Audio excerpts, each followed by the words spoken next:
Oke, kita langsung menuju ke Bu Suzy. Tadi Mbak Dina menyampaikan ya bahwa dengan konflik yang terjadi saat ini terhadap Presiden Assad ini menguntungkan Israel. Artinya dengan kondisi ini, apakah pemerintahan baru nanti memang merupakan proksi dari Israel atau justru berseberangan dengan Israel? Seperti apa menjawab soal ini? Sekarang kita mulai dari sejarahnya. 2011 itu Front al-Nusra didirikan ya oleh ISI Irak ya. Lalu mereka mencoba menggabungkan diri dengan Al-Qaeda dan sebagainya. Akhirnya Al-Jalali menganggap hal ini tidak baik dan mereka bekerja sama dengan Syrian Salvation Government atau SG. Nah, dalam pembentukan SG ini dia mencoba tidak menghiraukan lagi kaitannya dengan Al-Qaeda dan menggambarkan kepada dunia bahwa mereka toleran, mereka baik dan sebagainya. Tapi permasalahan utama adalah mereka menggunakan dalam Syrian Salvation Government ini adalah syariah. Apakah sekarang bentuk syariah itu bisa termaktub dalam the Greater Israel? Apakah itu sesuatu yang tidak dianggap membahayakan bagi penduduk Israel? Itu kan tergantung bagaimana friksinya itu akan timbul apa tidak. Dalam perjalanannya. Tapi potensinya besar karena begini, kalau kita melihat sistem pemerintahan di Syria saat ini itu kan memang belum ada pernyataan resmi ya mengenai siapa yang akan memimpin negara tersebut pasca Presiden Assad ini tumbang ya Bu ya. Tapi potensinya lebih besar mana untuk pemimpin yang nanti merupakan proksi Israel atau tidak? Kita bicara potensi bisa ya bisa enggak kan? Saya belum lihat ada tokoh yang proksi Israel. Saya melihat adalah tokoh Front al-Nusra ini sebagai tokoh yang akan mengembangkan pemikiran-pemikiran dia sejak Front al-Nusra itu dibentuk yaitu 2011 ya. Jadi dia menggunakan syariah, dia menggunakan metode pemerintahan secara Islami. Lalu bagaimana kalau dia berhadapan dengan Israel? Apakah itu akan dicatat sebagai musuh karena berbeda ataukah dia bisa ditumbangkan dan dijadikan dikooptasi menjadi bagian dari proksi Israel? Saya kira agak sulit ya. Karena masalahnya adalah teritori itu suci ya untuk negara. Jadi sovereignty itu penting. Kalau misalnya bagian-bagian Syria makin dimakan oleh Israel, tentunya mereka ada berbekas luka ya.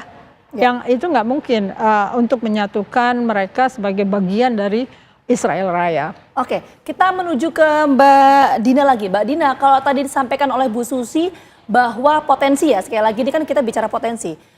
Kalau potensi nanti di pemerintahan baru ini bukan merupakan proksi dari Israel, jadi apakah ini masih bisa menguntungkan bagi Israel untuk menginvasi ke teritori di wilayah Timur Tengah? Baik, kalau saya melihatnya seperti ini ya, orang-orang yang ada di Idlib ini, militan bersenjata yang ada di Idlib ini kan sebenarnya ada beberapa faksi ya, Hayat Tahrir al-Syam yang itu sebenarnya ganti nama dari Al-Nusra yang tadi Ibu Susi bilang ya, tadinya Al-Nusra ini Al-Qaeda Syria dan kemudian dia ganti nama jadi Hayat Tahrir al-Syam. Tapi juga ada yang disebut Free Syrian Army itu afiliasinya lebih banyak ke Ikhwanul Muslimin, itu dibentuk di 2011 oleh Turki. Nah, kemudian juga kita tahu juga ada ISIS gitu. Nah, memang yang HTS, Free Syrian Army, mereka mengatakan, oh kami bukan teroris, yang teroris adalah ISIS dan kami bukan ISIS gitu ya. Nah, jadi mereka tidak menerima kalau dikatakan sebagai kelompok ekstrim, kelompok garis keras atau bahkan teroris. Tapi selama ini rekam jejak kelompok-kelompok ini adalah mereka melakukan aksi yang bisa disebut aksi teror. Apa itu? Bom bunuh diri di tempat-tempat umum yang korbannya acak, itu kan terorisme kan gitu ya. Dan kemudian yang jadi perhatian banyak orang sebenarnya selama setahun genosida Gaza ini, orang-orang ini ngapain? Yang katanya mujahidin, yang katanya berjihad, apakah mereka melakukan sesuatu untuk Gaza? Kan enggak, kan gitu ya. Jadi itu jadi pertanyaan, loh kok bisa jihadnya di Suriah bukan di Gaza gitu. Nah, kemudian juga rekam jejak juga bisa kita lihat bagaimana para pemberontak ini atau milisi bersenjata ini ketika terluka itu dirawat di rumah sakit lapangan di Israel dan Netanyahu secara khusus datang untuk menjenguk mereka. Dan kemudian yang terakhir di 6 Desember lalu itu Times of Israel, media Israel itu mewawancarain tokoh Free Syrian Army dan salah satu pertanyaannya, bagaimana Anda memandang Israel gitu nanti kalau Anda sudah berkuasa. Terus dia bilang ya kami akan berhubungan baik dengan semua negara tetangga termasuk Israel kecuali dengan Iran. dia bilang gitu ya. Jadi yang jadi musuh tuh malah Iran buat mereka. Karena apa? Yaitu faktor kebencian antar mazhab ini yang mendorong, yang memprovokasi mereka untuk melakukan itu. Nah, kemudian kalau skenario seperti apa sih pemerintahan yang akan terbentuk di Suriah nanti? Sebenarnya kemungkinan ada beberapa ya. Kita belum tahu, kita perlu tunggu. Tapi yang pertama mungkin seperti yang dijanjikan Al-Julani di wawancaranya dengan CNN ya. Oh, kami akan membentuk pemerintahan yang melibatkan semua pihak gitu ya. Dia tidak lagi membawa narasi khilafah gitu kan. Apakah ini bisa kita percaya? Tentu waktu yang akan membuktikan.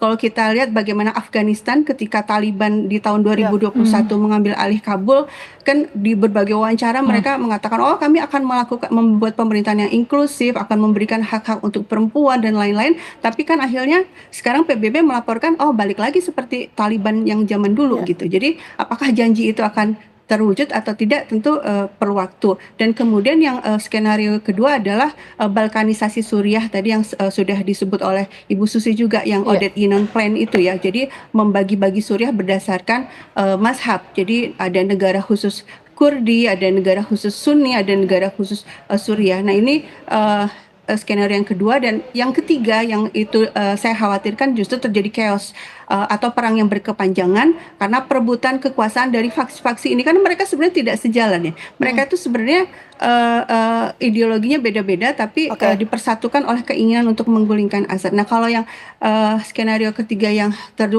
terjadi chaos perang berkepanjangan ya, ini tentu kita sangat sayangkan. Orang-orang Suriah akan semakin menderita.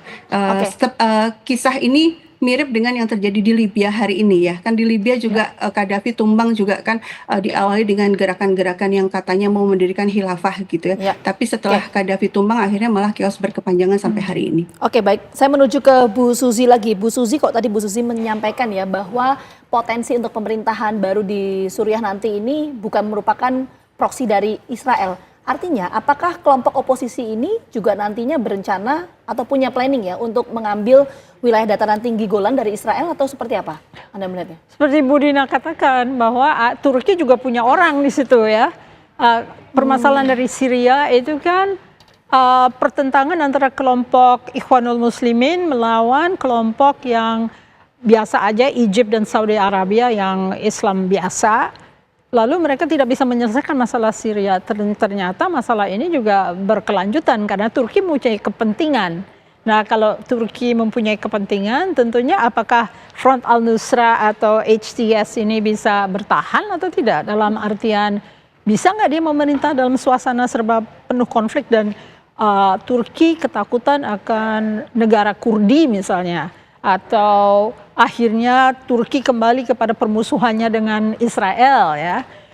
Sebetulnya yang mungkin bisa mengamankan mungkin kelompok yang tidak mau bertentangan. Jadi susahnya dari Syria adalah mayoritas Sunni tapi pemimpinnya Alawiyah itu Syiah. Seperti kalau kita lihat di negara-negara United Emirates Arab, kepalanya Sunni tapi rakyatnya Syiah ya, atau Irak. Rakyatnya Syiah tapi kepalanya Sunni.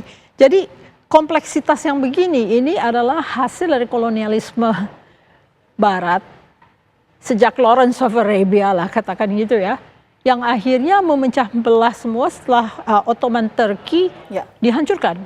Ya, jadi kalau kita bisa melihat negeri kita sendiri, kita harus mulai waspada bahwa percikan-percikan sisa-sisa kolonialisme itu juga bisa menjadi pemicu dengan defragmentasi negara menjadi non-state, siapapun bisa mengumumkan dirinya sebagai orang yang paling baik untuk memerintah Indonesia, paling toleran dan sebagainya. Baik, nanti kita akan lihat bagaimana perkembangan di Suriah dan juga di Timur Tengah, konfliknya kita nanti akan kawal bersama-sama. Tapi sebetulnya saya ingin tanyakan soal motif Presiden Assad kemudian tumbang, tapi sayang sekali karena waktu terbatas. Sekali lagi terima kasih banyak Bu Susi dan juga Mbak Dina atas waktunya sudah bergabung bersama kami di Kabar Petang. Sehat selalu semuanya.